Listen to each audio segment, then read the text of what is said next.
भारतवर्ष में एक प्रतापी और दानी राजा राज्य करता था। वह नित्य गरीबों और ब्राह्मणों की सहायता करता था। यह बात उसकी रानी को अच्छी नहीं लगती थी। वह ना तो गरीबों को दान देती और ना ही भगवान का पूजन करती थी और राजा को भी दान देने से मना किया करती थी। एक दिन शिकार खेलने को राजा वन को गए हुए थे, तो रानी महल में अकेली थी। उसी समय बृहस्पति देव साधु भेष में राजा के महल में भिक्षा के लिए गए और भिक्षा मांगी। रानी ने भिक्षा देने से इनकार किया और कहा, हे साधु महाराज, मैं तो दान पुण्य से तंग आ गई हूँ। मेरा पति सारा धन लुटाते रहते हैं। मेरी इच्छा है कि हमारा धन न नष्ट हो जाए, फिर ना रहेगा बांस न बजेगी बांसुरी। साधु ने कहा, देवी, तुम तो बड़ी विचित्र हो। धन संतान तो सभी चाहते हैं, पुत्र लक्ष्मी तो पापी के घर में भी होने चाहिए। यदि तुम्हारे पास अधिक धन है तो भूखों को भोजन कराओ, प्यासों के लिए प्याऊ बनवाओ, मुसाफिरों के लिए धर्मशालाएं खुलवाओ। जो निर्धन अपनी कुंवारी कन्याओं का विवाह नहीं कर सकते, उनका विवाह करवा दो। ऐसे और कई काम हैं जिनके करने से तुम्हारा यश लोक परलोक में फैलेगा। परंतु रानी पर उपदेश का कोई प्रभाव न पड़ा।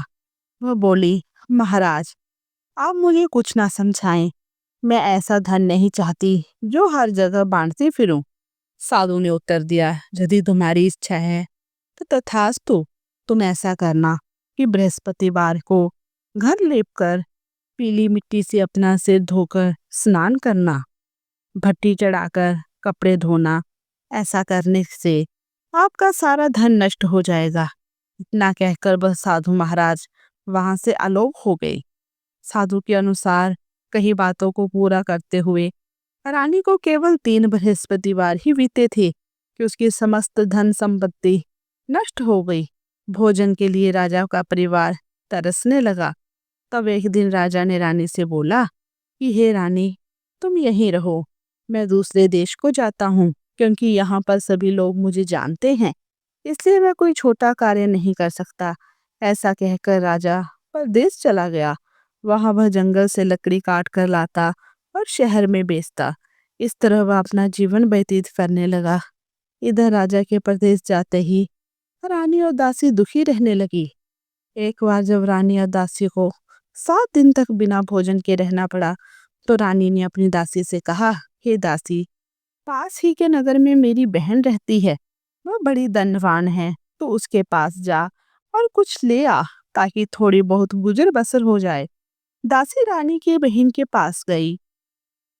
उस दिन गुरुवार था और रानी की बहन उस समय बृहस्पतिवार व्रत की कथा सुन रही थी। दासी ने रानी की बहन को अपनी रानी का संदेश दिया, लेकिन रानी की बड़ी बहन ने कोई उत्तर नहीं दिया। तब दासी को रानी की बहन से कोई उत्तर नहीं मिला, तो वह बहुत दुखी हुई और उसे क्रोध भी आया। दासी ने वापस आकर रानी को सारी बात बता दी। सुनकर रानी ने अपने भाग्य को कोसा। उधर रानी की बहन ने सोचा कि मेरी बहन की दासी आई थी, परंतु मैं उससे नहीं बोली, इससे वह बहुत दुखी हुई होगी। कथा सुनकर और पूजन समाप्त करके वह अपनी बहन के घर आई और कहने लगी, हे बहन, मैं बृहस्पतिवार का व्रत कर रही थी। तुम्हारी दासी मेरे घर आई थी, परंतु जब एक कथा होती है तब तक ना तो उठते हैं और ना ही बोलते हैं, इसलिए मैं नहीं बोली। कहो दासी, क्यों गई थी? रानी बोली, बहन, तुमसे क्या छुपाऊं, हमारे घर में खाने तक को अनाज नहीं था। ऐसा कहते कहते रानी की आंखें भर आई। उसने दासी समेत पिछले 7 दिनों से भूखे रहने तक की बात अपनी बहन को विस्तार पूर्वक बता दी। रानी की बहन बोली, देखो बहन, बृहस्पति देव सबकी मनोकामना को पूर्ण करते हैं। देखो, शायद तुम्हारे घर में अनाज रखा हो। पहले तो रानी को विश्वास नहीं हुआ, पर बहन की आग्रह करने पर उसने अपने दासी को अंदर भेजा, तो उसे सचमुच अनाज से भरा एक घड़ा मिल गया। यह देखकर दासी को बड़ी हैरानी हुई। दासी रानी के कहने लगी, हे रानी, जब हमको भोजन नहीं मिलता तो हम व्रत ही तो करते हैं, इसलिए क्यों ना इनसे व्रत और कथा की विधि पूछ ली जाए, ताकि हम भी व्रत कर सकें। तब रानी ने अपनी बहन से बृहस्पतिवार व्रत के बारे में पूछा। उसकी बहन ने बताया, बृहस्पतिवार के व्रत में चने की दाल और मुनक्का से भगवान विष्णु भगवान का केले की जड़ से पूजन करें तथा दीपक जलाएं, व्रत कथा सुने और पीला भोजन करें। इस पे बृहस्पति देव प्रसन्न होते हैं। व्रत और पूजन विधि बताकर रानी की बहन अपने घर को लौट गई। 7 दिन के बाद जब गुरुवार आया तो रानी और दासी ने व्रत रखा। गुड़साल में जाकर चना और गुड़ लेकर आई। फिर उससे केले की जड़ तथा विष्णु भगवान का पूजन किया। और पीला भोजन कहाँ से आए, इस बात को लेकर दोनों बहुत दुखी थे, क्योंकि उन्होंने व्रत रखा था। इसलिए बृहस्पति देव उनसे प्रसन्न थे। इसलिए वे एक साधारण व्यक्ति का रूप धारण कर 2 थालों में सुंदर सुंदर पीला भोजन दासी को दे गई। भोजन पाकर दासी प्रसन्न हुई और फिर रानी के साथ मिलकर भोजन ग्रहण किया। उसके बाद वे सभी गुरुवार को व्रत और पूजन करने लगे। बृहस्पति भगवान की कृपा से उनके पास फिर से धन संपत्ति आ गई, परंतु रानी फिर से पहले की तरह आलस्य करने लगी। तब दासी बोली, देखो रानी, तुम पहले भी इस प्रकार आलस्य करती थी। तुम्हें धन रखने में कष्ट होता था, इस कारण सभी धन नष्ट हो गया। और अब जब भगवान बृहस्पति की कृपा से धन मिला है तो तुम्हें फिर से आलस्य होता है। रानी को समझाते हुए दासी कहती है कि बड़ी मुसीबतों के बाद हमने यह धन पाया है, इसलिए हमें दान पुण्य करना चाहिए, भूखे मनुष्यों को भोजन कराना चाहिए और धन को शुभ कार्यों में खर्च करना चाहिए, जिससे तुम्हारे कुल का यश बढ़ेगा, स्वर्ग की प्राप्ति होगी और पितृ प्रसन्न होंगे। दासी की बात मानकर रानी अपना धन शुभ कार्यों में खर्च करने लगी, जिससे पूरे नगर में उसका यश फैलने लगा। बृहस्पति देव व्रत कथा के बाद भक्तों श्रद्धा के साथ आरती की जानी चाहिए। इसके बाद प्रसाद बांटकर इसे ग्रहण करना चाहिए। दोस्तों, अगर आप ये कथा सुन रहे हैं तो इसे अंत तक सुने। कथा को कभी भी आधा अधूरा ना छोड़े। एक दिन राजा दुखी होकर जंगल में एक पेड़ के नीचे आसन जमाकर बैठ गया। वह अपनी दशा को याद करके व्याकुल होने लगा। बृहस्पतिवार का दिन था। एकाएक उसने देखा कि निर्जन वन में एक साधु प्रकट हुए। वह साधु भेष में स्वयं बृहस्पति देवता थे। लकड़हारे के सामने आकर बोले, हे लकड़हारे, इस सुनसान जंगल में तू चिंता मगन क्यों बैठा है?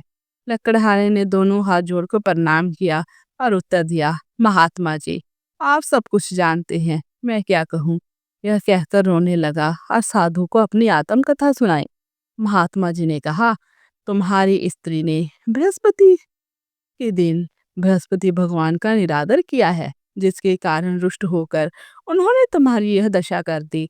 अब तुम चिंता को दूर करके मेरे कहने पर चलो तो तुम्हारे सब कष्ट दूर हो जाएंगे और भगवान पहले से भी अधिक संपत्ति देंगे। तुम बृहस्पति के दिन कथा किया करो। 2 पैसे की चना मुनक्का लाकर उसका प्रसाद बनाओ और शुद्ध जल से लोटे में शक्कर मिलाकर अमृत तैयार करो। कथा के पश्चात अपने सारे परिवार और सुनने वाले प्रेमियों में अमृत या प्रसाद बांटकर आप भी ग्रहण करो। ऐसा करने से भगवान तुम्हारी सब मनोकामनाएं पूरी करेंगे। साधु के ऐसे वचन सुनकर लकड़हारा बोला, हे प्रभु, मुझे लकड़ी बेचकर इतना पैसा नहीं मिलता जिससे भोजन के उपरांत कुछ बचा सकूं। मैंने रात्रि में अपनी स्त्री को व्याकुल देखा है। मेरे पास कुछ भी नहीं जिससे मैं उसकी खबर मंगवा सकूं। साधु ने कहा, हे लकड़हारे, तुम किसी बात की चिंता मत करो। बृहस्पति के दिन तुम रोजाना की तरह लकड़ियां लेकर शहर को जाओ। तुमको रोज से 2 गुना धन प्राप्त होगा, जिससे तुम भली भांति भोजन कर लोगे तथा बृहस्पति देव की पूजा का सामान भी आ जाएगा। इतना कहकर साधु अंतर ध्यान हो गए। धीरे धीरे समय व्यतीत होने पर फिर वही बृहस्पतिवार का दिन आया तो लकड़हारा जंगल से लकड़ी काटकर किसी शहर में बेचने गया। उसे उस दिन और दिन से अधिक धन मिला। राजा ने चना गुड़ आदि लाकर गुरुवार का व्रत किया। उस दिन से उसके सभी कलेश दूर हुए। परंतु जब दोबारा गुरुवार का दिन आया तो बृहस्पतिवार का व्रत करना भूल गया। इस कारण बृहस्पति भगवान नाराज हो गए। उस दिन उस नगर के राजा ने विशाल यज्ञ का आयोजन किया तथा शहर में यह घोषणा करा दी, कोई भी मनुष्य अपने घर में भोजन न बनावे, न आग जलावे। समस्त जनता मेरे यहाँ भोजन करने आवे। इस आज्ञा को जो ना मानेगा उसे फांसी की सजा दी जाएगी। इस तरह की घोषणा संपूर्ण नगर में करवा दी गई। राजा की आज्ञा अनुसार शहर के सभी लोग भोजन करने गए, लेकिन लकड़हारा कुछ देर से पहुंचा, इसलिए राजा उसको अपने साथ घर ले गया और ले जाकर वहां पर भोजन करा रहे थे तो रानी की दृष्टि उस खूंटी पर पड़ी जिस पर उसका हार लटका हुआ था। वह वहां पर दिखाई नहीं दिया। रानी ने निश्चय किया कि मेरा हार इस मनुष्य ने चुरा लिया है। उसी समय सिपाहियों को बुलाकर उसको कारागार में डलवा दिया गया। जब लकड़हारा कारागार में पड़ गया और बहुत दुखी होकर विचार करने लगा कि न जाने कौन से पूर्व जन्म के कर्म ने मुझे यह दुख प्राप्त हुआ है, और उसी साधु को याद करने लगा जो कि जंगल में मिला था। उसी समय तत्काल बृहस्पति देव साधु के रूप में प्रकट हुए और उसकी दशा को देखकर कहने लगे, अरे मूर्ख, तूने बृहस्पति देव की कथा नहीं करी, इस कारण तुझे दुख प्राप्त हुआ है। अब चिंता मत कर, बृहस्पतिवार के दिन कारागार के दरवाजे पर 4 पैसे पड़े मिलेंगे।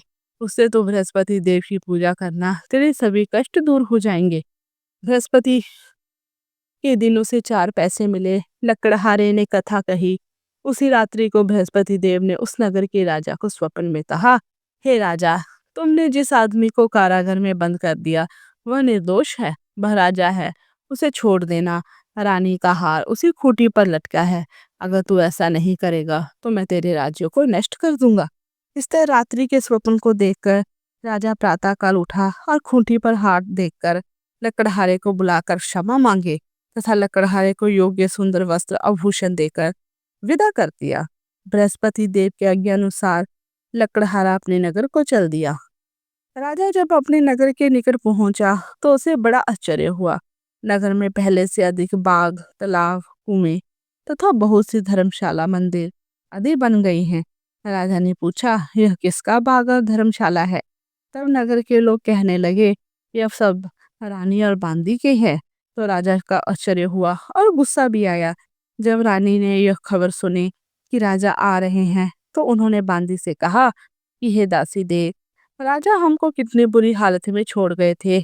हमारी ऐसी हालत देखकर वह लौट ना जाए, इसलिए तू दरवाजे पर खड़ी हो जा। आज्ञा अनुसार दासी दरवाजे पर खड़ी हो गई। राजा आए तो उन्हें अपने साथ लेकर आई।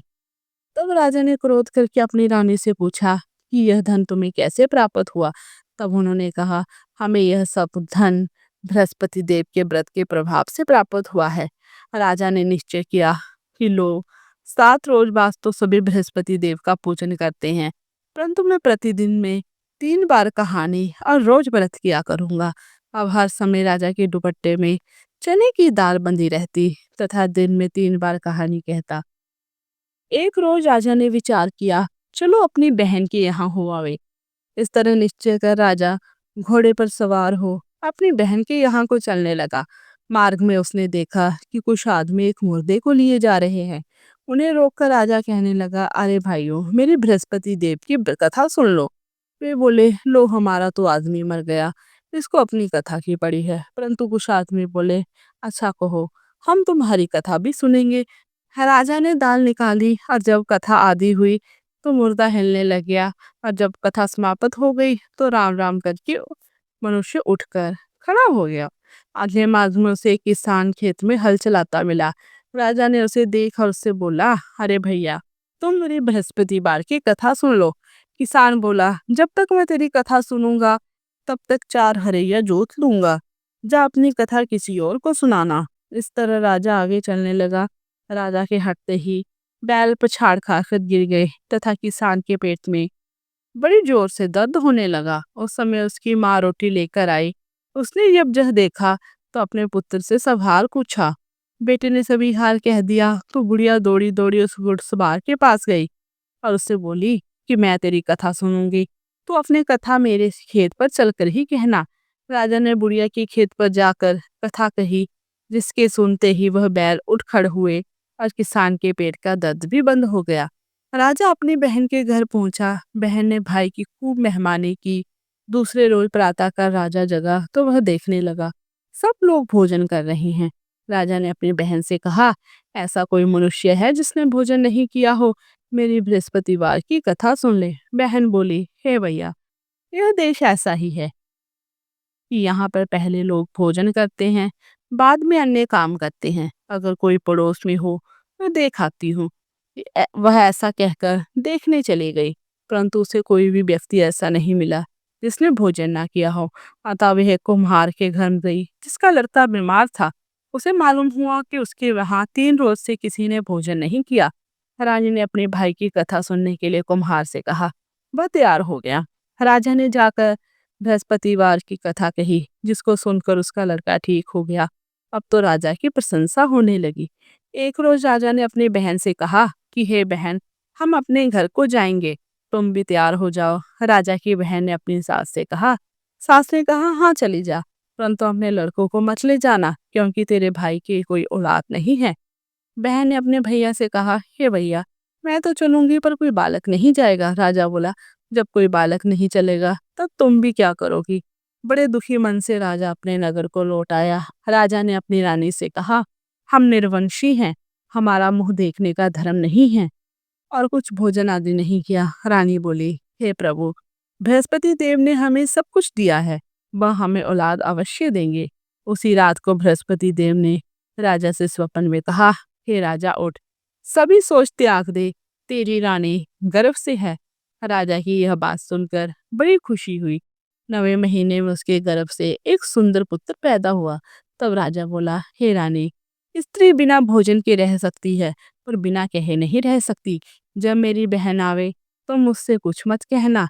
रानी ने सुनकर हाँ कर दिया। जब राजा की बहन ने शुभ समाचार सुना तो वह बहुत खुश हुई और बधाई लेकर अपने भाई की यहाँ आई। तभी रानी ने कहा, घोड़ा चढ़कर तो नहीं आई, गधा चढ़ी आई हो। राजा की बहन बोली, भाभी, मैं इस प्रकार ना कहती तो तुम्हें औलाद कैसे मिलती। बृहस्पति देव ऐसे ही हैं, जैसे जिसके मन में कामनाएं हैं सभी को पूर्ण करते हैं। जो सद्भावना पूर्वक बृहस्पतिवार का व्रत करता है एवं कथा पढ़ता है अथवा सुनता है, दूसरों को सुनाता है, बृहस्पति देव उन सभी की मनोकामनाएं पूर्ण करते हैं। दोस्तों, ये रही बृहस्पतिवार की व्रत कथा। अब हमने व्रत कथा सुन ली है, अब इसके बाद हमें आरती अवश्य करनी चाहिए। तो दोस्तों, वीडियो के अंत तक बने रहें। चलिए शुरू करते हैं बृहस्पतिवार की आरती। ओम जय बृहस्पति देवा, ओम जय बृहस्पति देवा, जय बृहस्पति देवा। छिन छिन भोग लगाओ, छिन छिन भोग लगा, फल मेवा। ओम जय बृहस्पति देवा। तुम पूर्ण परमात्मा, तुम अंतर जानी, जगत पिता जगदीश्वर, तुम सबके स्वामी। ओम जय बृहस्पति देवा। चरणामृत निज निर्मल, सब पालक हरता, स्वामी सब पालक हरता। सकल मनोरथ दायक, पाकरो भरता। ओम जय बृहस्पति देवा। तन मन धन सब अर्पण कर, जो जन शरण पड़े, स्वामी जो जन शरण पड़े। प्रभु प्रकट तब हो गया, सर द्वार कर, स्वामी आकर द्वार खड़े। ओम जय बृहस्पति देवा। दीन दयाल दयानिधि, भक्तन हितकारी, स्वामी भक्तन हितकारी। पाप दोष सब हरता, भव बंधन हारी। ओम जय बृहस्पति देवा। सकल मनोरथ दायक, सब संशय तारो, स्वामी सब संशय तारो। वेश विकार मिटाओ, संतन सुखकारी, स्वामी संतन सुखकारी। ओम जय बृहस्पति देवा। जो कोई आरती तेरी प्रेम सहित गावे, स्वामी प्रेम सहित गावे। ज्येष्ठानंद बंद सो सो निष्पावे। ओम जय बृहस्पति देवा। सब झोले विष्णु भगवान की जय। सब बोले विष्णु भगवान की जय। सब बोलो बृहस्पति भगवान की जय। सब बोलो बृहस्पति भगवान की जय। दोस्तों, आज हमने इस वीडियो में बृहस्पतिवार की व्रत कथा और बृहस्पतिवार की कथा सुनी है। दोस्तों, अगर आपको ये वीडियो अच्छी लगी तो आप हमारे चैनल को सब्सक्राइब करें, वीडियो को लाइक करें और कमेंट बॉक्स में ज़रूर लिखिए जय विष्णु, जय बृहस्पति देव, जय हो जय हो।